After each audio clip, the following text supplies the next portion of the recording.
Hello, Castaway W here. Today I'd like to walk you through the step-by-step process of me just reshelling a pink AGS 101 Game Boy I purchased a while back. A couple of days ago I was scrolling through a GBA shell website and saw one of my favorite shells I've seen to date. See, now a young Castaway W grew up watching Naruto as a kid. Naruto, Hey kid, you're not hurt, are ya? You scaredy cat. Bleach,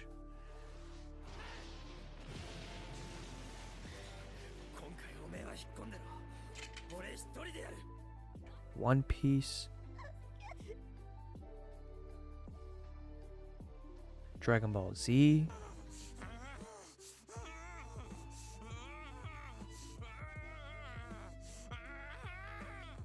man, that summer/fall was such a fun time as a kid, just sitting in front of the TV, burning my retinas away just to watch the epicness of these shows. To be honest with you, it kind of really shaped me to be the person I am today. So when I saw the opportunity to grab a relatively good Naruto shell, I just had to pick it up. So today's video is just a reshell, no IPS screen install, no fancy things, just a classic 101 screen and a new reshell.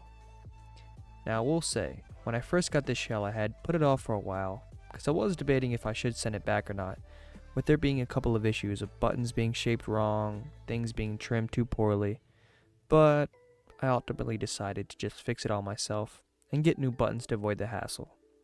So here we go. Here I start by taking out the buttons and setting them to the side because I like to keep the OEM shells and buttons. You never know if you need them down the road. Then I tackle the 5 tri-wing screws that connect the screen and the faceplate together. Well, actually someone must have tampered with this Game Boy before, because the screws were actually 5 Phillips screws that were connecting the screen, which I haven't seen before, but let me know down in the comments if that's something you've seen before. I carefully remove the back plate and set that aside, and then I locate the hidden 4mm long Phillips screw that is hidden by the ribbon cable. After I get that out, I carefully remove the screen and carefully slide the ribbon cable through and place the screen to the side for later. After that, I take out a flathead to work out the hinges. This can be tricky at first, but I think I got them down pat now, with just opening up the shell once you can get them to pop out a little. I made sure to keep them separated, so I know which hinges go where, although I almost forgot anyways. After poking around and finally getting the other one out, I start by sitting them in the shell to the side. After messing around with the hinge cap, I grab and unpack the Naruto shell and take out the buttons it came with, since I want to replace them with my own buttons that were a similar color.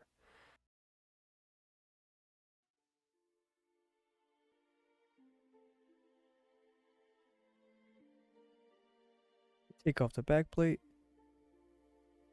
set things to the side, get up and go grab a Ziploc bag and also stretch the legs. But I grab the Ziploc bag just so I can put the silicones and the buttons together for tidiness. Even though some of these buttons don't even work, I still want to keep them because you never know for in the future.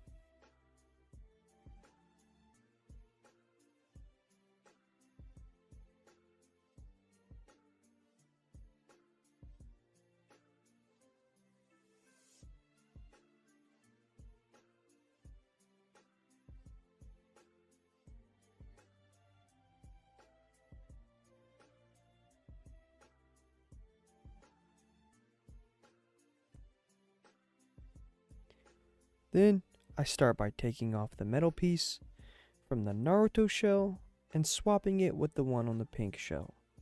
For some reason the metal piece that came with the Naruto shell just wasn't right, it didn't line up correctly, so I figured I'd just swap it off for the OEM one anyway.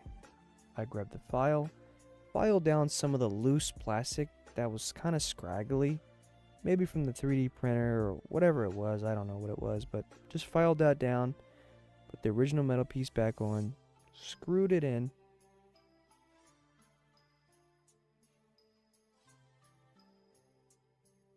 made sure everything was good,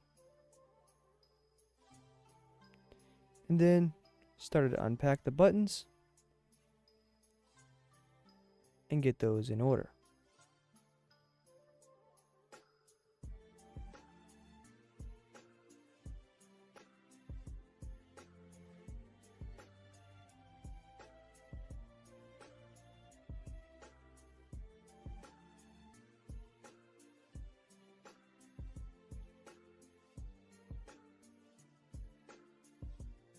Once the buttons were all on, I threw the silicones on top, put the speaker in, and trust me, make sure the speaker's in the right way, because I definitely have installed the speaker facing the wrong way once or twice, maybe.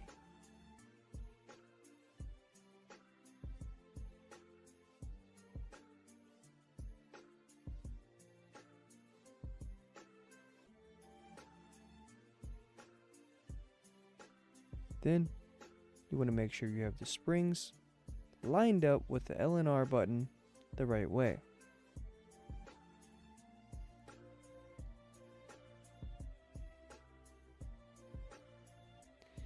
Now this can be a pain, but eventually you should get the hang of it.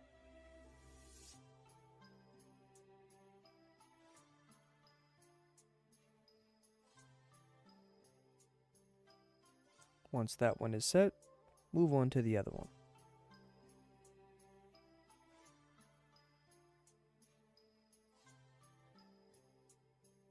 Now that that one's in, it's both locked. Do a little clicky clacky to make sure they work. Set in the power button.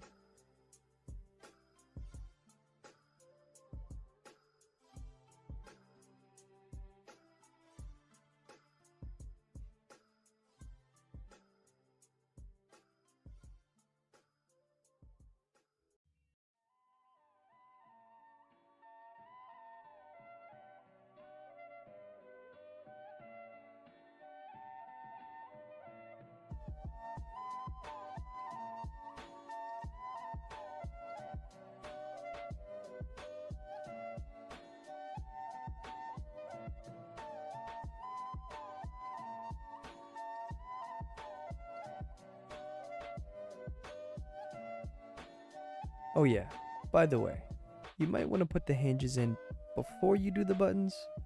My bad. But put the hinge in facing you, open it up, apply a little pressure, it should click right in. Once that's done, open it up, close it, make sure it closes right, and then throw your buttons back in. See, I gotcha.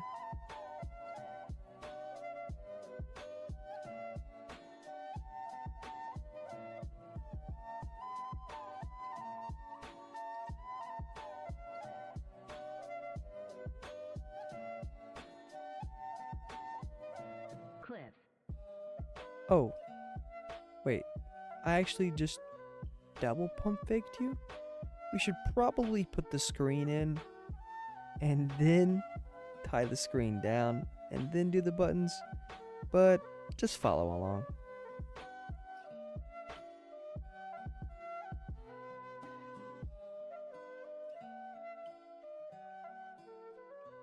I was going to screw in the 5 tri-wing screws, but I decided to take off the back plate, take the screen out, and give it a nice little wipe down, because to be honest with you, it desperately needed it.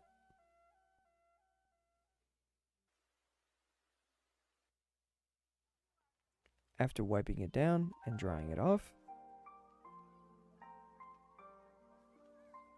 I reinsert the screen, put the ribbon cable back through, back plate back on, and start the process of reinserting the 4mm Phillips screw. Now that that screw's in, let's go ahead and put the 5 tri-wing screws back into the screen.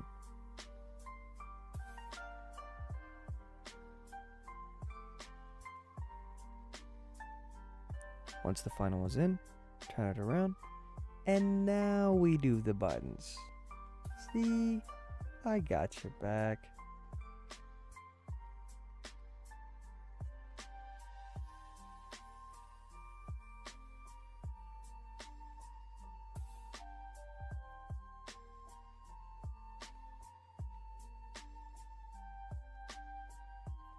Now that the buttons and speaker is in, grab the motherboard, open up the locks for the ribbon cable, insert the ribbon cable, and re-lock it up.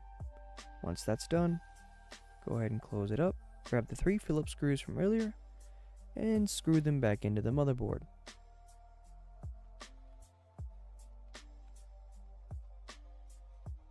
Then you want to grab your back piece.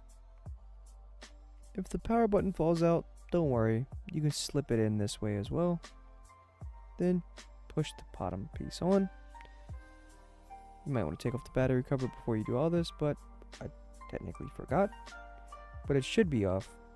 And then you want to make sure everything's locked down in place. I did struggle with this for a little bit, but we eventually got it.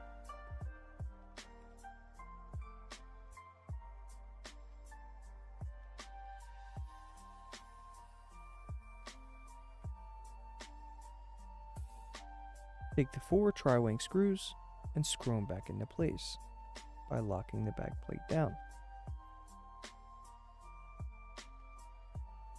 Then you will have 2 smaller tri-wing screws to screw one in right under the battery and one in right where the game cartridge goes.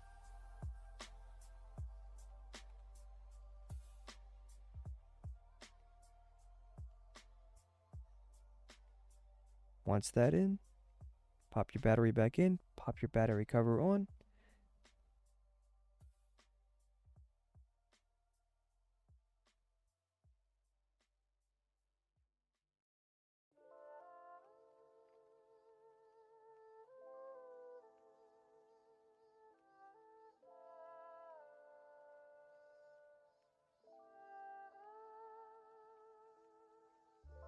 Love the hair. Yeah, I know. There's certain hair sounds that I just literally love. There's nothing I can do about it. I think she's like